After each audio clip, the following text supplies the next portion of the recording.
All right. So there's our recording. As people trickle in, Kimberly will be letting them in. And if you have questions as well, please feel free to pop them in the chat. I try my best to check the chat as I'm going, but if not, Kimberly will let me know and I'll be happy to address any questions. All right, so welcome to our workshop today. So it is Tending Your Boundary Garden, How to Make Boundaries Work for You. I am Dr. Lauren Flynn. I am one of our therapists here at Flowly, and I'm a licensed therapist. So I'm excited to talk to you all today about the importance of boundaries. It might seem like a scary topic, but hopefully by the end of the webinar, you'll see how setting boundaries for yourself is an act of self-love and empowerment. We'll discuss simple but effective ways to implement boundaries. We'll also go over some challenges that might arise for you and how to address them and the true power of saying no. So most of the information that we're working with today is actually from the book called The Book of Boundaries by Melissa Urban. So if you guys have additional interest really into diving into this topic after our webinar today, what I really recommend is starting with her book. It offers a step-by-step guide for building and implementing boundaries, and it provides simple scripts for how to communicate your boundaries in a way that's kind and a way that's really clear. And really for this workshop for our Flowly community, I think it's incredibly important. Our Flowly community is filled with kind-hearted people, and many of them struggle with chronic pain and chronic illness. So I firmly believe that mastering the skill of setting boundaries is something that's deeply valuable for our Flowly heroes, given the additional needs, energy, and patience that are required by their lives.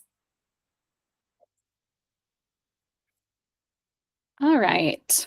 So to begin, I'd just like to reflect on some of these questions, thinking about how they apply to your lives.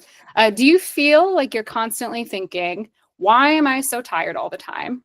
Why am I always getting sick? Why am I so burnt out? And why can't I slow down?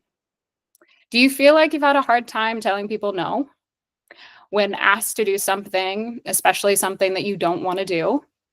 Or do you feel guilty when you say no?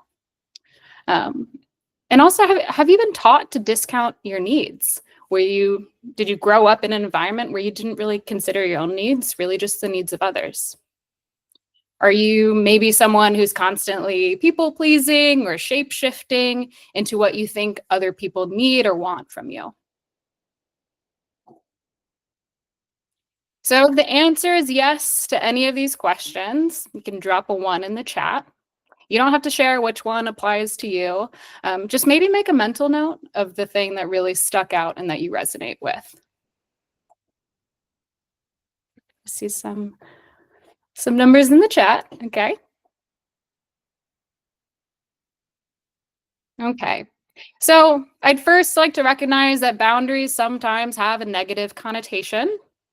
But well, they can also maybe be thought of or associated with coldness or perceived as being rude or selfish. Many of us identify with being raised potentially without boundaries, to say yes to everything, even if it makes you uncomfortable or for the sake of trying to be what you think might be a good person. But I really want to challenge the narrative to say that boundaries are, in fact, one of the most loving things that you can do for yourself and for those around you. It's important to know that boundaries are not created with the goal to end or distance relationships. Rather, boundaries are meant to help bring you closer to the people around you. So let's jump into what boundaries are and how you can feel empowered into using them in your own life. So before we dive in, would anyone like to share their perspective on boundaries? You can either, if you feel more comfortable, you can drop this in the chat, but you're welcome to unmute yourself and speak out. Your perspective on boundaries can be either positive or negative, really whatever comes up for you. Okay, I'm seeing some comments. Okay, yeah. Some relationships, boundaries are easier to implement, and some places are harder to implement.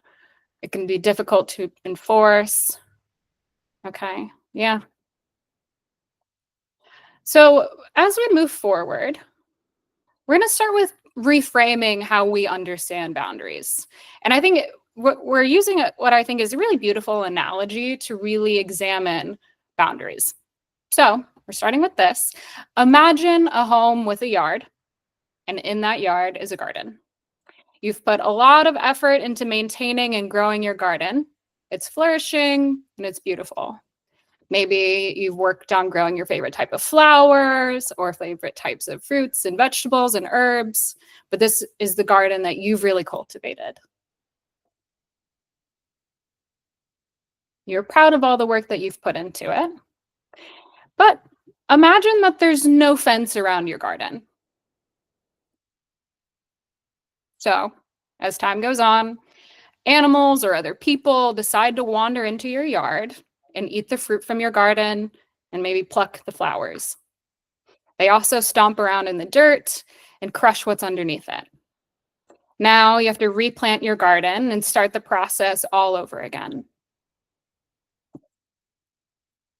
There are two different ways that you could move forward with this. One, you could do the same thing, plant the garden, tend to it, but leave it unprotected, only for the same thing to likely occur again and again. Or two, you could put up a fence to keep unwanted guests out and protect your garden. So which one would you choose? You can drop a 1 or a 2 in the chat.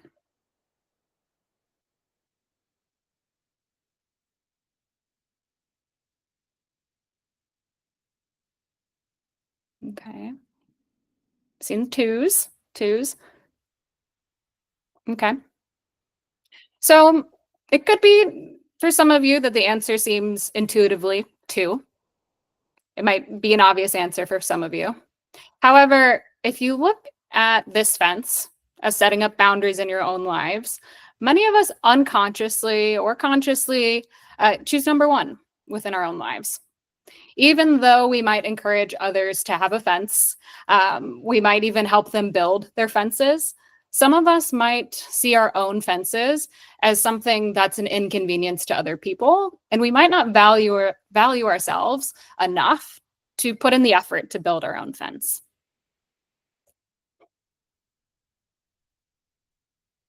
So, as I mentioned in the beginning, boundaries are an act of self-love and empowerment.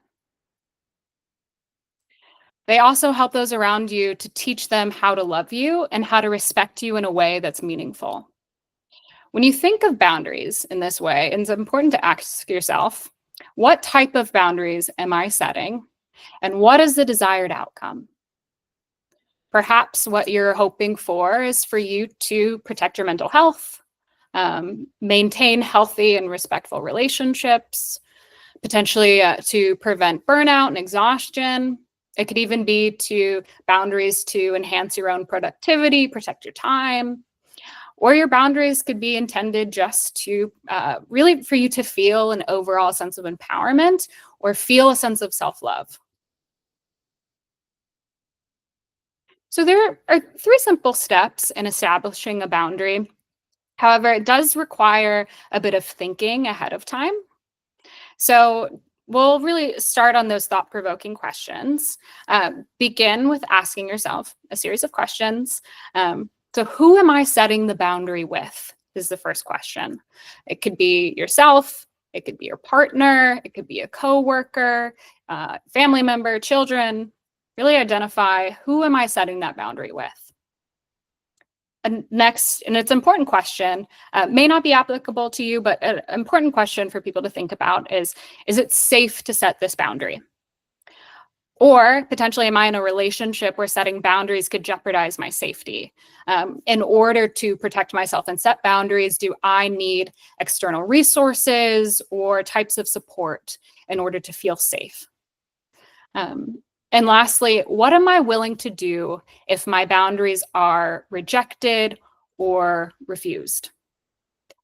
If I'm not even sure where to start, or if you're not sure where to start, you can begin by the process of naming your unmet needs.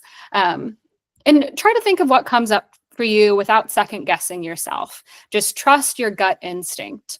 What needs that you have that feel as though they're not being met or recognized. So those are the key questions of really where to start with this process. And once you've answered these questions, we can continue on to the steps of setting and implementing those boundaries. So these are the 3 steps. The first, to identify the need for the boundary. Those questions that we went through before really help to identify the need for that boundary. And to set the boundary. It can be spoken or unspoken, but truly clarity is kindness, and clear communication is the best way to state our boundaries. So I really support spoken boundaries and being incredibly clear with what you want. We all have different boundaries. We all have different ways what we require to feel respected, loved, and valued. So to communicate those differences is really important within our relationships.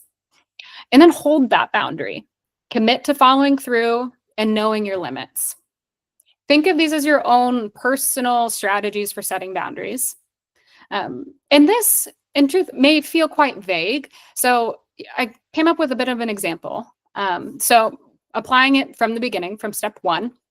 1, so identifying the need for a boundary. So I have a boundary for not being spoken to in a demeaning way or being called names. That's a boundary that's important for me. Going into 2, setting that boundary. So I clearly identify this boundary. Let's say I have an issue with a family member or a child or a sibling who I'm running into this pattern of them violating this boundary, of speaking to me in a way that's demeaning or calling me names.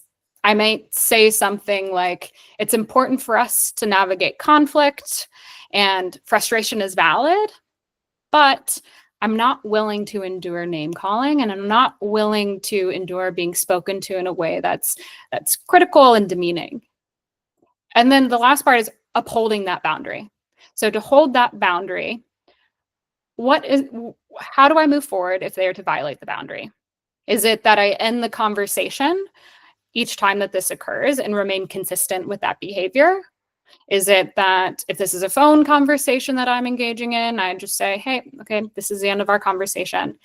But the key point is I have to be consistent with holding this boundary and not being permissible to their moods or someone else's decision of whether or not they're going to listen and respect my boundaries. So why are boundaries so hard? It's no secret that boundaries are difficult to implement and difficult to maintain. But truly, once you identify your need for your boundary and you set that boundary, it can feel much easier to remain consistent when your boundaries are being challenged. And also knowing your why behind your boundary, knowing why is it important to me that I don't subject myself to name calling, why I don't subject myself to situations that are harmful for me or disrespectful. So some challenges that may arise when trying to withhold boundaries are, guilt and shame, fear of someone's response, lack of safety, people pleasing, and conditioning as a child to believe that your needs aren't important.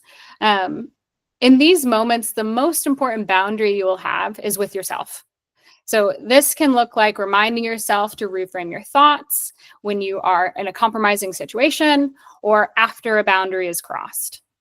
And I just want to normalize, these are normal reactions to boundaries, particularly when we grew up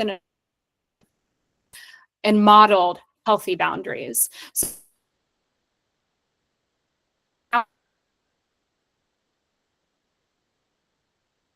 something that we are used to doing and not something that we're incredibly comfortable with.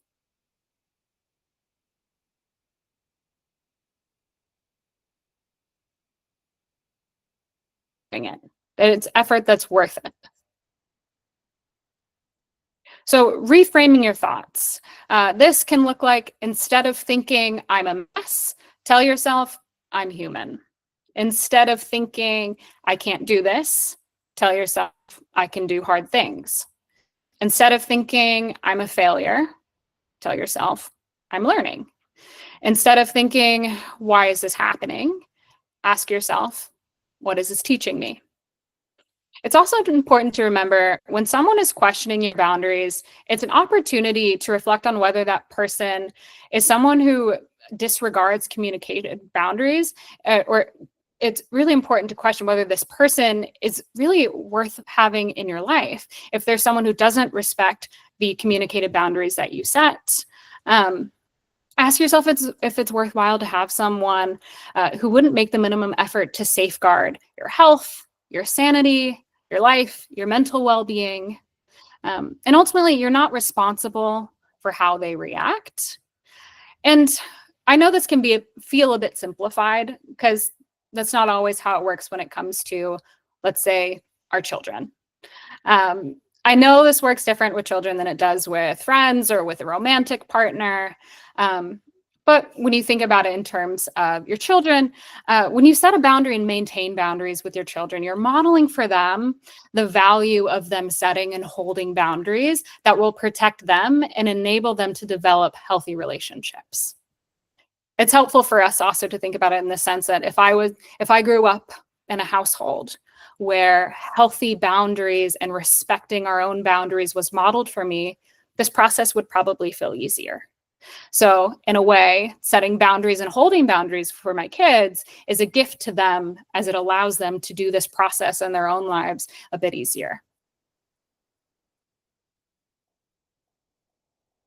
In regards to other people's behaviors and reactions to your boundaries, it's important to remember that you are only responsible for your feelings, your thoughts and attitudes, and your choices.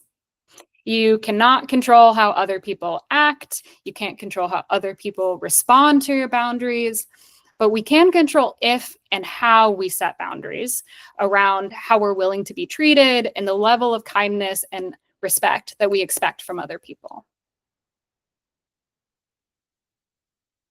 The easiest way to communicate our boundaries is by saying, or to compromise, sorry, the easiest way to compromise our boundaries is by saying yes to anything and everything that comes our way. So I really want to focus specifically on this because it is so easy to automatically say yes to things that don't deserve us. In my opinion, it is the sneakiest way for someone to overstep your boundaries. Can you think of a time when you said yes to something that you didn't really want to do? You can put a one in the chat if yes, if you remember doing that, two if no. And then now reflect on that situation if you put a yes and ask yourself why you said yes. Oh, wait a minute and see. I see some ones, okay? And so it'd be good for you to think what led me to say yes in that situation? And how did saying yes make you feel? Now that everything that we've covered so far around boundaries, I really want to empower you to start saying no. No is not a bad word. And importantly, saying no does not make you a bad person. Saying no to something that is not for you is ultimately saying yes to something that is for you. And vice versa, saying yes to something else or something that is draining or something that is not worth your time also means saying no that to something that could be for you, could be restful, could be healing, could be more meaningful for you. So when you are more intentional about what you choose to devote your energy to, what you choose to devote your time to, and what you're saying yes to, what you're saying no to, your yes actually becomes more meaningful and more valuable when you choose to say no in the right times, in the appropriate times. This allows you to be your more genuine self and will allow others to be able to trust you when you make decisions. Um, for me, I know I wouldn't want people saying yes to me if they didn't really mean it and it wasn't genuine. I want to be able to be someone who is trustworthy and is a genuine person. And so part of that for me is being true to myself and true to my response. Even if it's not always comfortable to say no, if it is the thing that is more true and genuine to me, then it's the thing that deserves to be said. So, a practical tip for saying no, um, at the beginning of the week, go through your calendar and put down everything you're doing that week. You might already have a calendar that has the next week, month planned out, or you might not be a person who typically uses a schedule, but this is a helpful tool in really implementing the practice of saying no. So, if you don't have a calendar, I encourage you getting one for this exercise. But go through your calendar, put down everything that you're doing that week, a scheduled time off for yourself, just like you would for a meeting, for an appointment, a doctor's appointment. So block that out as important time. And if anyone asks you to do something within that time frame, it's an automatic no. The same way that you wouldn't double book yourself during a dental appointment or during an important meeting, that is a block of time. That's an automatic no. So also block off time that you're comfortable to say yes to a last minute project or event that comes up, or if someone needs support and you value providing that support and engaging with them, then that's a block of time that you're willing to take on that work and that effort for someone else. This way, you are protecting your yard, and the schedule is like a gate that you can open and close whenever you want. Okay. So hopefully by the end of this workshop, you've been able to identify areas of your life where you can establish or enhance healthy boundaries and to feel empowered to do so. By reminding yourself that setting these boundaries is an act of self-love and shows love to those around you, you're able to confidently protect your yard or your garden, and have your needs met and say no without guilt and shame.